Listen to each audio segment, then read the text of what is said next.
Hello မင်္ဂလာပါရှင်အညာဘက်ချန်တော်လေးစားဖို့လားမသိဘူးပေါ့နော်မစားဘူးသိလို့ရှိရင်ဒီလိုဘက်ချန်တွေ့လို့ရှိရင်ဝယ်ခဲ့ပါပြီးရင်တုတ်စားကြည့်ပါပေါ့နော်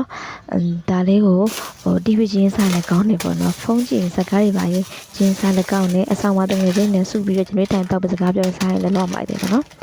ဒီဘက်ချန်တော်လေးတွေကတော့အညာကအမေထည့်ပေးလိုက်တာပေါ့နော်အမေကထည့်ပေးလိုက်တာနဲ့ထုတ်ပေါ့နော်ဒါလေးဆိုတုတ်ပြပါမယ်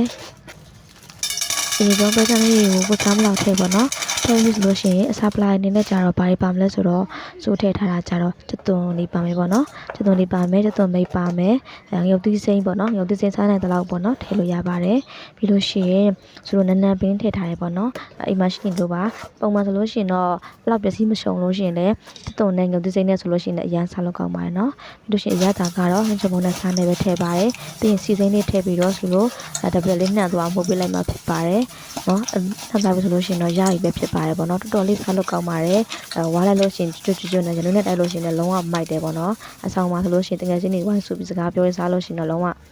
share ပဲပေါ့နော်အဲ့လိုမျိုးလေးစားပါပေါ့နော်မစားဘူးတင်စားကြည့်ပါကျေးဇူးပါရှင်